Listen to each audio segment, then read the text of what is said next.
Obviously, the way this situation has unfolded has been unfortunate. We will continue to work hard to make sure that young people get the opportunities to serve their country, but it will no longer be with the organization We.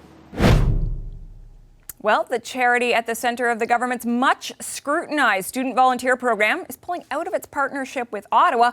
We've also just learned this hour that the Ethics Commissioner will be investigating the decision to award the We charity the sole source contract to manage the $900 million Canada Student Service Grant program. Now, we're going to get into that with the Conservatives in a moment because they made that request. But first, to find out more about why We is backing away, the CBC's John Paul Tasker joins me. He's been following the story. He's got the latest for us. So, JP, what do we know about why the We charity has decided to end its role in this program? Well, it does seem like an amicable divorce, frankly, because the Prime Minister said today it was We's decision to pull out of this contract, and the government went along with that. They weren't altogether sad to see them go, it seems. The Prime Minister has faced, of course, many questions about his personal ties to the We charity. We know he's been to many We Day events. We know his wife, Sophie Gregoire Trudeau, hosts a podcast for the charity called We Wellbeing. Even his mother has been out stumping for the charity. She was just in London in March before COVID-19 to go to a We Day event. So many questions about that personal connection when this was first announced. But we've also heard from a lot of charities since this program was unveiled who say they have questions about how this whole thing has been structured. We've heard from Volunteer Canada who said they didn't want to partner with We because of some of the concerns about paying volunteers. And we also know from your reporting that there are a lot of upheavals within We organization itself, within the We charity. Some departures from the Canadian and U.S. board of directors of that company. Many staff people have left in recent weeks. So some concerns about that all came to a head today with We saying they want to get behind, they don't want this controversy to stop the program from going ahead. They don't want this story to be about them, to take away from the student grants. We do have a statement from them that they sent to reporters a little earlier today. Let's take a look at some of what they said.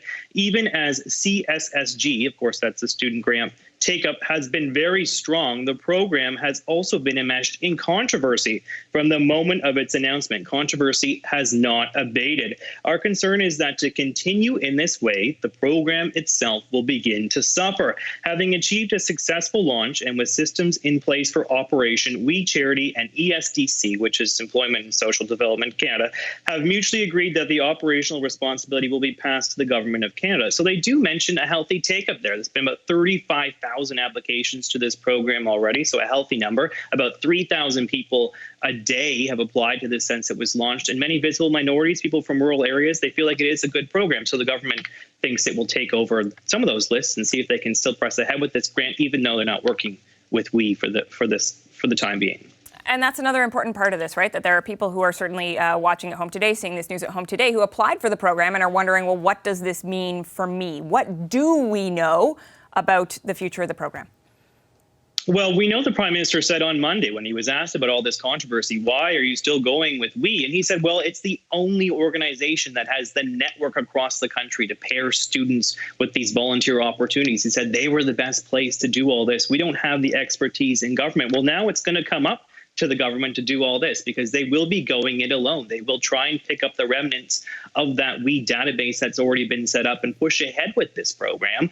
But the Prime Minister did warn today that it will not have all the bells and whistles that it might have had if We was in charge. He said they just won't be able to manage the program as We had intended. Take a look at this clip. Certainly, there are certain things that we will not be able to do as government delivers this program directly. Reaching out to actively search and pull in volunteers was something that the We organization could do because of its extensive network and practice, as well as support in training and onboarding volunteers so that smaller organizations, for example, could ensure that we're giving the best possible experience to Canadians. So while they might be done with We, the government, I don't think, is done with this story, because we just learned in the last few minutes that the Ethics Commissioner, Dion, will be investigating the decision to go ahead with this charity that does have personal ties to the Prime Minister. They're going to look at it under Section 6.1, which basically relates to furthering private interests for a politician. So we'll see where that goes, but I'm sure the Conservatives will have something to say about the decision in the first place to pick this charitable organization for such a big government program. Catherine? JP, I can promise you that the Conservatives will have something to say because we've got Conservative Leader Andrew Scheer coming up right now. Thank you for bringing us up to speed.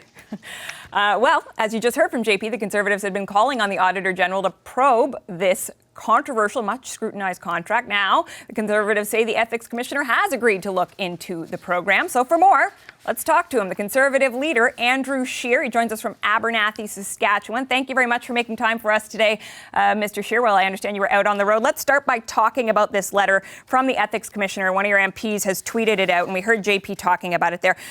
First of all, the contract is, it seems, no more, right? We has walked away. The Prime Minister said today it's unfortunate, but, this is a mutually agreed upon thing. So is this investigation still necessary? Well, absolutely, because once again, we see Justin Trudeau only pulling back when he gets caught. And yet again, we have another ethics commissioner investigation into the Trudeau Liberals. Caught doing what in this case, sir? Yeah. What's that, sir? What are you suggesting he was caught? You said use the word caught. Caught doing what are you suggesting? Well, caught giving a sole source contract to an organization that has multiple ties with himself personally and his family. I would love to hear from the Prime Minister exactly what he thinks is unfortunate. He says it's unfortunate that it's turned out this way. Does he think it's unfortunate that the media reported on this? Does he think it's unfortunate that details of this contract came to light? Is it unfortunate that he got caught? Will he make the details of this contract public? So far, he's refusing to do that. And he's already caught himself in several contradictions. He's saying that the program won't be as effective because they won't be able to identify as many potential volunteers. Then we find out that the program already has over 30,000 applications. This is there's a lot more that we need to find out here, Catherine. So, in fact, the Prime Minister has said that it was bureaucrats, that it was the civil service that told him that it was the only organization that was able to do this. And my understanding from speaking to federal officials today is that the thing that is unfortunate is that they feel that they won't be able to offer the same level of, let's say, mentorship, that's something that the We Charity was going to do. So do you accept the suggestion that perhaps the program just won't be, as I believe JP used the phrase, bells and whistles, but that, some of the nice packaging is just going to fall off, and that is what is unfortunate about this? Well, look, I know that there are dozens of charities across this country that provide that kind of mentorship. I bet you they would all have liked to have put in a bid to do this kind of work. If Justin Trudeau is saying that the hundreds and thousands of civil servants who are employed in that department are incapable of doing this work, I can tell you in my own riding, I know of several organizations that would jump at the chance of providing that guidance and mentorship. There's still no explanation as why one charity with this level of involvement with the Trudeau family was the only one. Did they do an exhaustive search? What can they point to as justification for we being the only group that could do this? Did they do an analysis? We'd like to find out this information. If Justin Trudeau, is confident in what he's saying, if we're to believe him, he should be able to back it up with evidence. The explanation that federal officials have given thus far is that WE's expertise is specifically in outreach to students, 7,000 schools across the country, 18,000 schools across the world. Of course, we're only talking about Canada right now, and that is what makes them specially adept at doing this. I do want to ask you, though, you keep bringing up Mr. Trudeau and his family's personal ties to this. We has said that his family has not in any way received any sort of honorarium or anything like that. Does that not address the issue of personal benefit, or what is the benefit you believe the Trudeau family is gaining in all of this? Well, there's certainly a benefit every time Justin Trudeau's given a platform to speak with thousands of students. We'll leave it to the Ethics Commissioner to determine, as he has indicated, that there will be an investigation into this. You'll pardon me for not taking Justin Trudeau's word on this file. And look, again, if civil servants are going to say that there is no other charity that could come close to matching what we could do, where is the evidence? Did they do an analysis? Did they do an RFP? Did they ask for tenders and ask for bids? And after receiving them all, conclude that only we could do this? They're saying all of this without any proof that they actually did a study and an evaluation of what other groups are out there that could be doing this. Why not? Why are they? Did they not do that work? Did they not do that analysis? Why are we left to just take Justin Trudeau's word once again for what happened? Now, I want to move on to Hong Kong in just a moment, but before we wrap up this question of the Canada Student Service Grant Program, I just want to understand, we talked about it a moment ago with JP Tasker, the question of what happens to the program now. Philosophically, Are you on side with the idea of this program? It pays students, but it's not actually even minimum wage, but it gets some money in their pockets. It connects them with charities. Do you think the program should continue to go forward? Is this the right move right now? Well, look, we're not given any opportunities as an opposition to do the kind of analysis because Justin Trudeau shut down Parliament. We believe that there are worthy causes that are merit support. We identify that if you wanted to get young people working and experience and helping out, that there is an existing summer jobs program where there are people looking for workers, where there are organizations, not-for-profit organizations looking for people to help out. I've got some of my own writing, rural museums and things like that. They would love to have volunteers. They would love to be able to pay students for work experience. It's an existing program with an existing list. Every member of Parliament has thousands of examples across the country. We weren't even given an opportunity to have this kind of discussion because Justin Trudeau just decided to take out the checkbook, write a $900 million check to an organization that he's had a long history with. To be fair, the organization was supposed to be $19.5 million. The $900 million seems to be, much of that is the money that's flowing to students. But I do think, sir, that we need to move on to another topic that I think you're also interested in talking about, which is the federal government's announcement today about Hong Kong. Canada is no longer going to be extraditing people, for instance, to Hong Kong, looking at more measures as well to do a screening of goods and whatnot. I wonder, do you think that that is the right move for the federal government to be taking right now as we see this new national security law in Hong Kong and a crackdown on protesters? Well, this national security law is an affront to people who have fought so long in Hong Kong to preserve their democratic institutions. It's an affront to freedom-loving, democracy-loving people across the world. It's making it a crime to be critical of the regime, even outside of China. So a lot of questions about whether people who are in Canada, who have family back in China, who have been critical of the regime will face imprisonment if they return to China. But look, Justin Trudeau has displayed just complete weakness on this file. We're over a year and a half into having 2 Canadians illegally held. Justin Trudeau is still sending your tax dollar to the Asian Infrastructure Bank to help the government of China expand its influence in the region. They still haven't taken measures to expel people who are associated with the embassy, who are spreading propaganda throughout different communities here in Canada. They've done precisely nothing to stand up for Canadian interests and to show the world that Canada is serious about responding to these types of affronts on democracy. You've talked about some actions just right there that you'd like to see the government taking, but I wonder specifically with regards to Hong Kong, do you think, for instance, that Canada should be offering asylum to Hong Kongers? Well, I believe that Canada should be a welcoming place for everyone who's fleeing nanny state socialism, big government communism. We've been a beacon of freedom to people coming from Vietnam. We know there are several countries around the world where people are fleeing to escape from socialism and communism, Venezuela being one of them, Hong Kong. When Canada is looking at providing a safe place for people who are fleeing persecution, we Conservatives also believe that should include people who are fleeing autocratic communist regimes. Is that a yes then, Mr. Scheer? That's a yes to asylum for people from Hong Kong? Look, I think anytime people can show that they're going to face persecution or reprisal from the government for speaking freely or expressing their own sentiment, that Canada should. And this new national security law would meet that bar in your mind? Well, look, I mean, obviously people put in applications and these things are decided on a case-by-case basis. But what I'm saying is that when you have a government like the PRC who imprisons people for just expressing their opinions, who is systematically exterminating Uyghur Muslims, who have persecuted Falun Gong practitioners, that there are many reasons why Canada should provide a safe place for people fleeing that kind of communist autocratic government. I do want to ask you about one more thing in that regard, though, sir, which is that Canadian officials have said 300,000 people with ties to Canada in Hong Kong. Should there be an effort underway on the part of the Canadian government to bring those people home? Officials have said they're welcome. Should we be bringing them back? Should there be sort of logistical planning going on, in your opinion? Well, if anytime you have Canadian citizens that are in a spot in the world where it becomes very difficult for them to stay there, there are certain obligations that fall to the Canadian government. I'm hopeful, though, that Canada, if a Conservative government were in charge, we would be leading the cause amongst our allies to put pressure on the Chinese government to back off of this kind of action. And it's all well and good for the government to make the announcements that it's done today. But what have they done to bring our allies together to try to create a united united front to show the government of China that when they do things like this, that there will be consequences. Right now, the government of China is doing these kinds of things, and they're getting away with it because Justin Trudeau is letting him.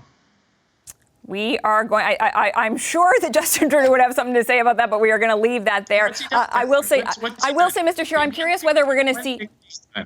Name one thing that he's done to stand up for Canada over the past few years as it relates to the government of China. Okay, we are going to leave it there, Mr. Shearer. I don't think it's entirely appropriate for me to be defending the Prime Minister on that front. I think he can defend himself. But thank you for sharing your views with us today, Conservative Leader Andrew Scheer. Obviously, the way this situation has unfolded has been unfortunate. We will continue to work hard to make sure that young people get the opportunities to serve their country, but it will no longer be with the organization We. We are going to be moving forward with government itself delivering directly these grants. Certainly, there are certain things that we will not be able to do as government delivers this program directly. Reaching out to actively search and pull in volunteers was something that the We organization could do because of its extensive network and practice, as well as support in training and onboarding volunteers. And with that, the Prime Minister perhaps hoped to put an end to a week of questions about why the government decided to farm out management of the $900 million Canada Student Service Grant Program to the We charity, an organization that the Prime Minister, his wife and mother have all done unpaid work for. That has raised questions about possible favoritism, and now the Ethics Commissioner is investigating the links between the Prime Minister and We, this sole source contract. Will this hurt the government's credibility on managing the COVID-19 response? Time to bring in the Power Panel in Montreal, the Logic's Marty Patriquin, Le Devoir's Émilie Nicolas, and in Ottawa, Shearer Evelyn, managing editor of The Hill Times. Welcome, everybody. Marty, I'm going to start with you. The government says that this decision was ultimately We's decision, although they support it. The Prime Minister said today, it's an unfortunate situation. I want to know, though, do you think We walking away, is that good news or bad news for Justin Trudeau? It smells like damage control, to be perfectly honest. And there's almost like a straw man argument to what Trudeau said just in that clip before, but in some of the longer things that he said. The idea that either We can handle this, or it's either We or the civil service that does this. That very well might be true. That's why God invented the tender process. That's why you put these things to tender. Was it God that invented the tender process?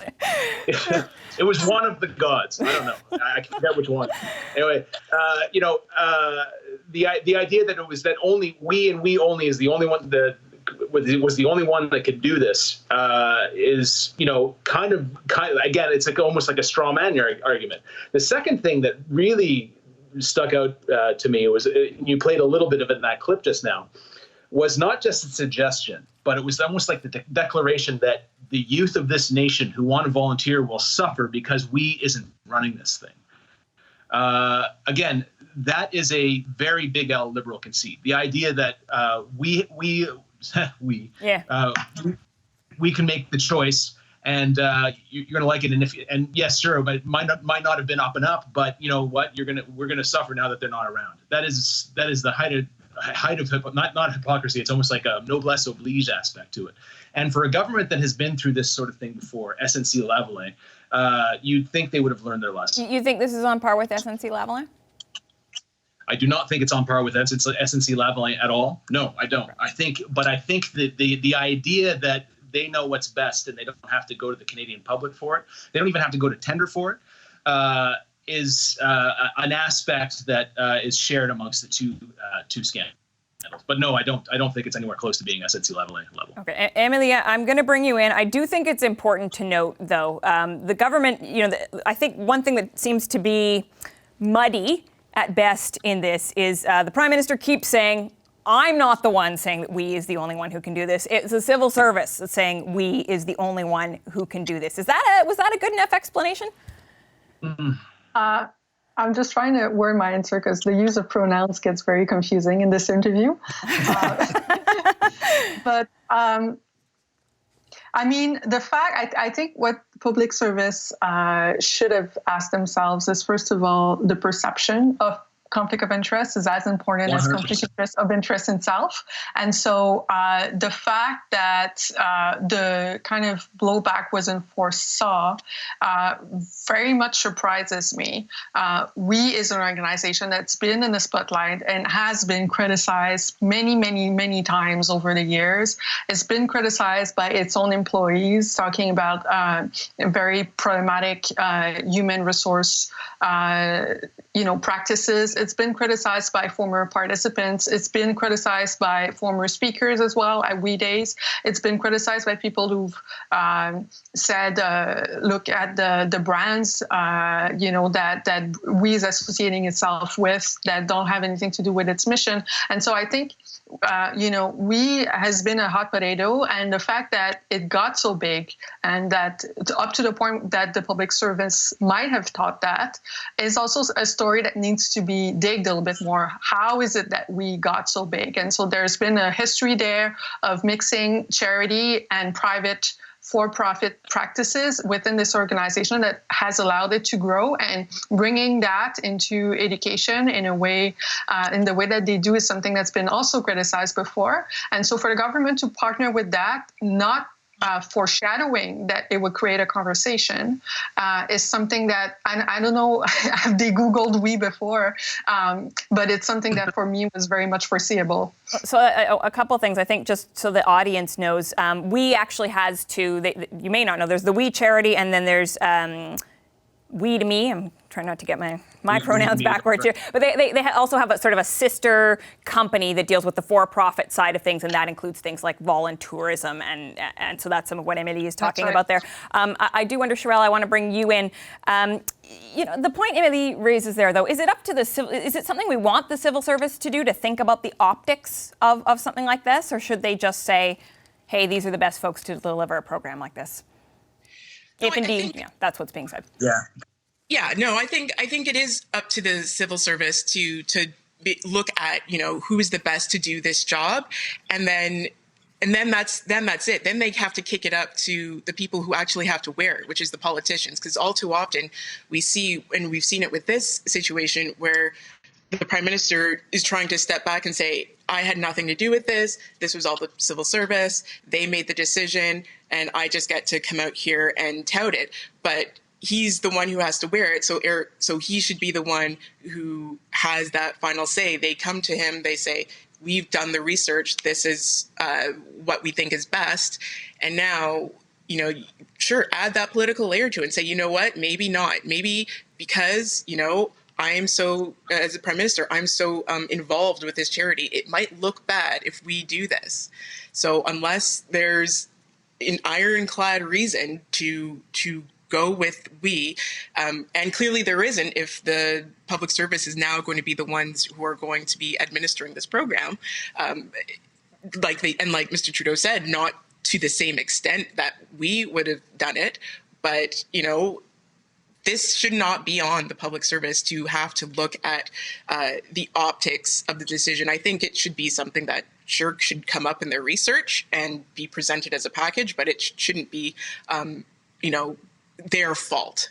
Marty, you look like you had some strong feelings about that. I do want to also, though, wrap into the discussion this idea of what happens to the students and the charities in all of this, because I do feel like there's a bit of a political discussion, but there's also the fact some of these 35,000 people, it's not clear whether or not all of them are going to get this opportunity now, and what are the consequences of that? I mean, I take the point. Look, that we might very well be the best organization to do this, as the civil service allegedly came up with. The fact is that we're not talking about a very small amount of money here. We're talking about overseeing, what is it, $900 million, a little over $900 million. That's not small potatoes, to use your last block joke. The potato jokes continue. Stay tuned, folks. Look, there's a very simple way of, and I said it before, putting distance between the political aspect of this and the civil service aspect of this. Is you put it to 10. You say, is there anybody else that can do this? And you do that publicly. And then if We comes back and says, or if it comes back that only We could do this, which is entirely possible, that might be very well the case, then that's your ironclad position between the the civil service aspect of it and the political aspect of it. That was just, the fact that we're talking about this because that was short-circuited. Yeah, I mean, I suppose a possible counter-argument that we have heard throughout COVID generally when it comes to delivering these programs is time is of the essence. We're almost out of time, but Emily, I do want to bring you in and just ask you quickly about the Auditor General now investigating this and whether or not you think, is that going to keep the momentum going, or we doesn't have the contract anymore, so this thing kind of dies out? Well, I think there's the minute that they canceled it, I guess the story is not as big as if they had gone ahead. But for sure, I'm seeing the Conservative Party specifically trying to fuel that story and trying to make it something alike the CNC-Lavalin, although I do agree with Marty that it's not on the same scale. And so there's going to be a lot of noise, I think, of people trying to still look deeper into it, and it will also bring back to the attention to the history of we as a charity, as I was talking about as well. And so I think there's still a lot that people don't understand exactly about what happened there, and that's the thing as well with COVID-19 in general, right? The government says we're in emergency, we need to act fast, and so it's just the risks of making decisions that are rushed and that the public don't follow are also increased as a result. Okay. Hi, I'm Vashi Capellos, host of Power in Politics. See more of our show by subscribing to the CBC News channel or click the link for another video.